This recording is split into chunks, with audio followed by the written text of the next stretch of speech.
Se a República Islâmica do Irã diz, queremos negociar, vamos conversar, é nesse momento que você pensa, vamos intensificar os bombardeios. Por quê? Porque a lei islâmica ensina que só existem duas condições em que uma força infiel e uma força muçulmana devem fazer uma trégua. A primeira condição é quando os infiéis estão prestes a se converter ao Islã. A segunda condição é a mais importante, e é quando a força islâmica está perdendo e precisa de tempo para reunir forças e lutar de forma mais eficaz. Então, quando a República Islâmica do Irã diz que quer uma trégua, isso significa que estamos perdendo e sabemos disso. Me pediram para falar sobre o Irã e se a paz é possível, então podemos ser rápidos. Não. Muito obrigado. Foi ótimo. Não, falando sério, a República Islâmica do Irã nunca fará as pazes com os Estados Unidos. Isso não quer dizer que o Irã nunca fará as pazes com os Estados Unidos, mas a República Islâmica do Irã nunca fará as pazes com os Estados Unidos enquanto continuar existindo. E, na verdade, caso a República Islâmica do Irã peça paz, esse é o momento de avançar e lutar ainda mais fortemente contra ela. E há uma razão muito importante para isso. A República Islâmica do Irã é exatamente o que diz ser. É uma república islâmica. Ela é baseada no Islã. Toda a explicação que ela já ofereceu sobre por que odeia os Estados Unidos e por que odeia Israel é baseada no Islã. E, no entanto, em toda a comunicação vinda de Washington sobre o Irã, desde 1979 e o início da República Islâmica, nunca houve uma única menção ao Islã. Em outras palavras, o Departamento de Estado dos Estados Unidos, sob administrações republicanas e democratas, tem ignorado de forma consistente e contínua a principal chave para entender do que se trata a República Islâmica do Irã e o que ela deseja fazer. E essa é uma omissão grave e séria que já nos custou muito e continuará custando. Então eu vou te dizer, em primeiro lugar, se a República Islâmica do Irã diz, queremos negociar, vamos conversar, é nesse momento que você deve pensar, vamos intensificar os bombardeios. Por quê? Porque somos imperialistas e colonialistas malvados. Não porque a lei islâmica ensina que só existem duas condições em que uma força infiel e uma força muçulmana devem fazer uma trégua. A primeira condição é quando os infiéis estão prestes a se converter ao Islã. Esse é outro tema para discutir, mas no momento não está nem de longe no horizonte dos Estados Unidos. A segunda condição é a principal, e é quando a força islâmica está perdendo e precisa de tempo para reunir forças para lutar de forma mais eficaz. É quando eles dizem, sim, vamos fazer uma trégua. Quando a República Islâmica do Irã pede trégua, é sinal de que está perdendo e sabe disso. Por isso quer ganhar tempo. Essa é a última hora para dizer. Eles querem paz. Vamos assinar um acordo como depois da Segunda Guerra Mundial e seremos amigos. Isso nunca acontece. Tudo o que eles vão fazer é usar o tempo que ganham ao fazer o acordo para fortalecer suas forças e lutar contra nós novamente depois. Então, a última coisa que devemos fazer é buscar a paz quando eles dizem, vamos fazer as pazes. Esse é o primeiro erro que cometemos repetidas vezes. Outro erro é acreditar que podemos fazer um acordo com essas pessoas. Agora, por quê? Porque a República Islâmica do Irã é um governo xiita. O Islã xiita é a força orientadora, o princípio, o alicerce, a estrutura sobre a qual tudo o que a República Islâmica do Irã faz está baseado. Islã xiita. Os xiitas são cerca de 15% dos muçulmanos ao redor do mundo, mas eles são oficialmente 99% dos muçulmanos no Irã, 99% das pessoas no Irã são xiitas, pelo menos oficialmente. Na realidade, muitos deles estão tão desgostosos com a República Islâmica que abandonaram o islamismo completamente, mas oficialmente são 99%, e o governo é um governo xiita. Agora, por que isso importa? Os xiitas criaram o conceito de taqiyya, que você talvez conheça. Isso ficou bem popular. Isso se tornou muito conhecido depois do 11 de setembro. Taqiyya é o conceito de dissimulação. Na verdade, é uma espécie de máscara.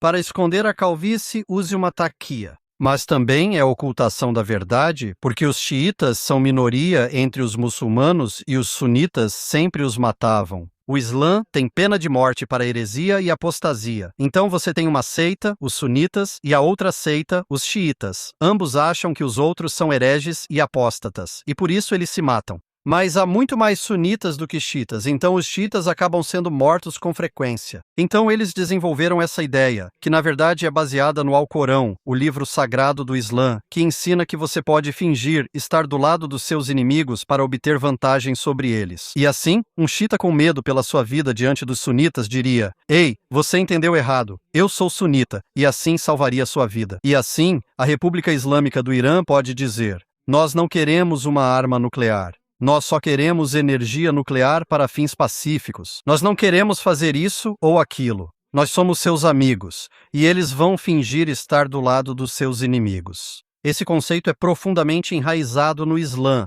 Como disse, está no Alcorão, capítulo 3, versículo 28, você pode conferir agora mesmo. O capítulo 3, versículo 28 diz: "Não tomem os descrentes como seus amigos e protetores em vez dos crentes. Quem faz isso não tem relação com Alá, a não ser que seja para se proteger deles." E alguns dos principais comentaristas, os estudiosos islâmicos que explicam o Alcorão para os muçulmanos, dizem que isso significa que sorrimos para algumas pessoas, mas pelas costas as amaldiçoamos. Vale a pena fazer acordo com quem sorri e te amaldiçoa pelas costas? Provavelmente não. Então você tem vários motivos pelos quais não é sensato fazer um acordo com a República Islâmica do Irã. Tem muito mais. A República Islâmica do Irã é o único país do mundo onde, em seu parlamento, rotineiramente eles pedem a destruição de outros países. Imagine se os senadores dos Estados Unidos se levantassem e começassem a gritar morte ao Irã. Você consegue imaginar a reação? A indignação mundial, as condenações nas Nações Unidas.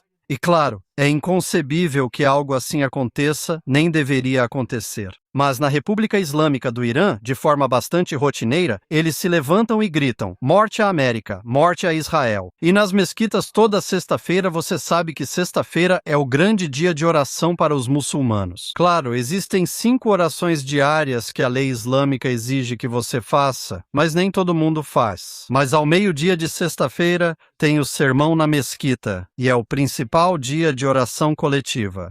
Mais pessoas vão à mesquita na sexta ao meio-dia do que em outros horários da semana e ouvem o sermão. E a República Islâmica do Irã ordena ao povo do Irã que, quando forem as orações de sexta-feira ao meio-dia, entoem morte à América e morte a Israel nas mesquitas. Sabe, é como se você fosse à igreja e cantasse morte ao Irã. Quero dizer, é tão absurdo, mas é exatamente isso que eles estão fazendo. E é preciso ter em mente que isso não é apenas uma demonstração de bravata ou desafio ou algo assim. O falecido Ayatollah Khomeini, não o Ayatollah Khamenei que eles têm agora, mas o último, o que eles têm agora, talvez nem tenham mais agora. Ninguém o viu desde que se tornou o líder supremo. Ele pode estar morto, quem sabe? Mas eles costumavam ter o pai dele, que a gente via com bastante frequência. E ele disse em um momento, na verdade disse isso mais de uma vez, que morte à América não é apenas um slogan.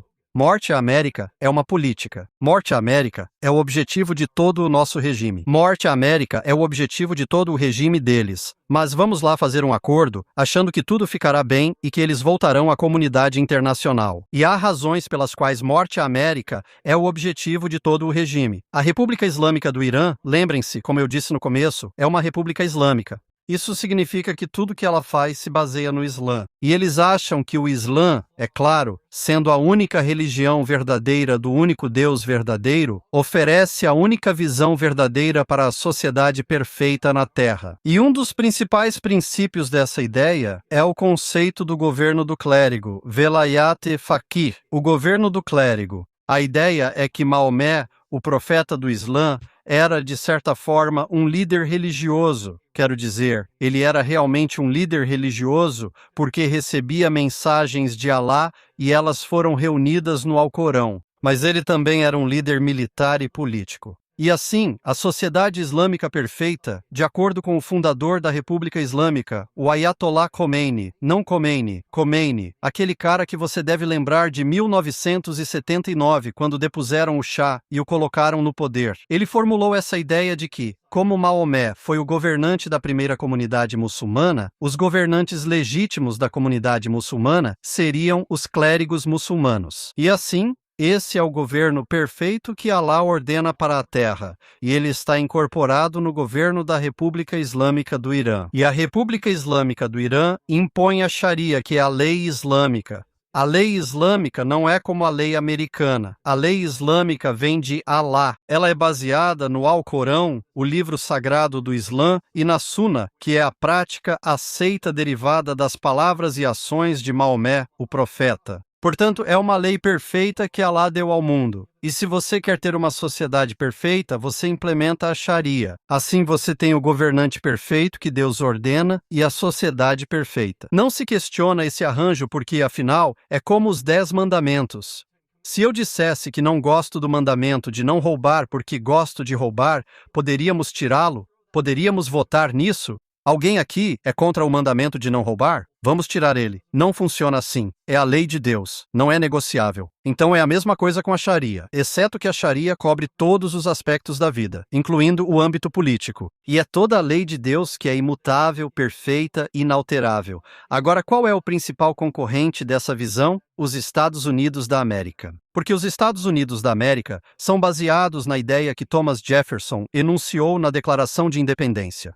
O governo deriva seus justos poderes do consentimento dos governados. Essa ideia é fundamentalmente oposta à ideia central da República Islâmica do Irã, entende? Porque se o governo deriva seus justos poderes do consentimento dos governados, então nós podemos mudar o governo. Podemos tirá-los e colocar pessoas diferentes. Podemos mudar as leis. Mas se você acredita que suas leis foram dadas do alto e que são perfeitas porque vêm do único Deus verdadeiro, então não há votação. Não existe consentimento dos governados. O consentimento dos governados não importa nem um pouco. Você só precisa aceitar o que Alá ordena. E assim temos duas visões fundamentalmente opostas de como uma sociedade humana, deve funcionar. Ou é baseada no consentimento dos governados, ou é baseada na vontade de Alá, mas não pode ser as duas coisas. E assim, quando os governantes da República Islâmica olham para o mundo, eles queriam exportar sua revolução. Eles ainda querem. O Ayatollah Khomeini e Khamenei falaram sobre isso com frequência, que a Revolução Islâmica de 1979 no Irã foi apenas o precursor, e que a visão deles, a missão deles, era exportar a Revolução Islâmica para todo o mundo. E com o que eles se deparariam ao fazer isso? Com a ideia de que o governo deriva seus poderes justos do consentimento dos governados. E, portanto, os Estados Unidos eram o obstáculo fundamental para a grande visão da República Islâmica do Irã para o mundo. E é por isso que morte à América. Eles não estão apenas gritando morte à América porque somos o grandalhão do bairro e eles querem nos derrubar. É muito maior do que isso. A Revolução Islâmica, se ela realmente vem de Alá, e Alá é real, e a Sharia é realmente a lei dele, então o mundo inteiro tem que aceitá-la sem nenhuma exceção. E é por isso que a República Islâmica do Irã se envolveu em tanto aventureirismo global, porque tinha uma missão de Deus, e nós éramos o principal obstáculo para o cumprimento dessa missão. E depois vem morte a Israel. Qual é o problema com Israel? É o conflito mais estranho, porque, você sabe, hoje em dia, é claro, o apoio a Israel se tornou muito controverso nos Estados Unidos. Muitas pessoas, inclusive na direita e entre patriotas, afirmam que os Estados Unidos não deveriam se aliar a Israel. E ninguém nunca parece parar e perguntar, espera aí, por que a República Islâmica do Irã odeia Israel? O que Israel fez à República Islâmica do Irã? E a resposta para isso é absolutamente nada. Eles não compartilham uma fronteira. Eles não têm reivindicações territoriais concorrentes. Eles não competem no âmbito econômico, como se Israel e a República Islâmica do Irã produzissem a mesma coisa e ambos estivessem tentando vender. Nada disso está acontecendo. Então, o que diabos explica esse antagonismo tão grande? Mais uma vez, eu disse no começo que a República Islâmica do Irã explica tudo o que faz. Tudo o que faz, fazendo referência ao Islã. E no Departamento de Estado e em toda Washington oficial, tanto em administrações republicanas quanto democratas, a única coisa que eles ignoram ao lidar com o Irã é o Islã. Mas se você realmente quer entender do que se trata o Irã, tudo gira em torno do Islã. Por que eles odeiam Israel? Tudo gira em torno do Islã. Porque no Alcorão, você pode abrir agora no capítulo 2, versículo 191. E diz: Expulse-os de onde eles te expulsaram. Expulse-os de onde eles te expulsaram. Então, o que é Israel? Israel é um estado de um povo que era o povo originário daquela terra, que foram exilados da terra, com algumas exceções. Houve alguns que permaneceram lá o tempo todo e que retornaram à terra em 1948. Quem governou a terra nesse meio tempo? Bem, foram os romanos, depois o Império Romano do Oriente, os bizantinos e depois quem?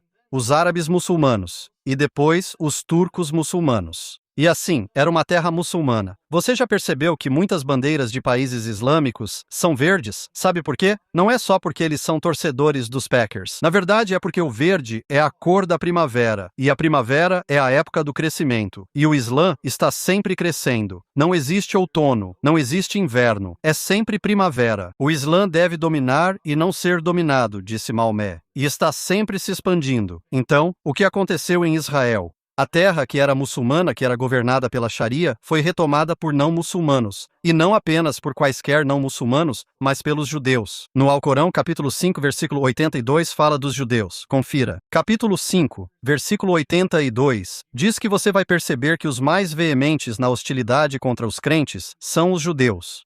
Em outras palavras, quem mais odeia você? Muçulmanos?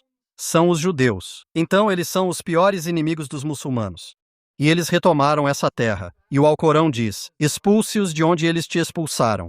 Esse mandamento no Islã é tão importante quanto não roubarás no judaísmo e no cristianismo. Então eles têm um mandamento divino para expulsar de qualquer terra que perderam as pessoas que a tomaram e retomá-la para o Islã. E é por isso que você verá, se ler os comunicados da Al-Qaeda, do ISIS e de todos os outros grupos jihadistas ao redor do mundo. Eles vão falar sobre Israel e como Israel precisa ser destruído, mas também vão falar sobre a Espanha, porque a Espanha é outra terra que foi governada pelo Islã e que hoje não é mais. Por isso está ali, como o segundo na lista de tarefas. Israel precisa ser destruído porque o Alcorão ordena que qualquer infiel que tenha retomado uma terra islâmica deve ser expulso. O que acontece se não forem expulsos? Bem, é uma repreensão tremenda ao Islã e a Alá, pois ele diz: expulsem-nos de onde eles os expulsaram, e os muçulmanos não conseguiram fazer isso. É uma humilhação tremenda, entende? E a humilhação é a pior coisa que você pode infligir, porque o Islã deve dominar e não ser dominado. E porque o Alcorão diz, no capítulo 9, versículo 29, lutem até mesmo contra o povo do livro, que são judeus e cristãos, até que eles paguem a jizya com submissão voluntária e se sintam subjugados ou humilhados. Ou seja, os não-muçulmanos precisam ser humilhados e os muçulmanos exaltados, porque o Alcorão, em muitos trechos, promete que os crentes prosperarão e serão abençoados neste mundo e no próximo, e os descrentes sofrerão neste mundo e no próximo. Por isso, os descrentes precisam ser humilhados. É outro mandamento divino. E se o Estado de Israel, mesmo que fosse do tamanho de um selo postal, mesmo que abrisse mão de toda a terra que controla, exceto por um pedacinho minúsculo, ainda haveria muçulmanos que pensariam: bem, nós temos que expulsá-los de tudo.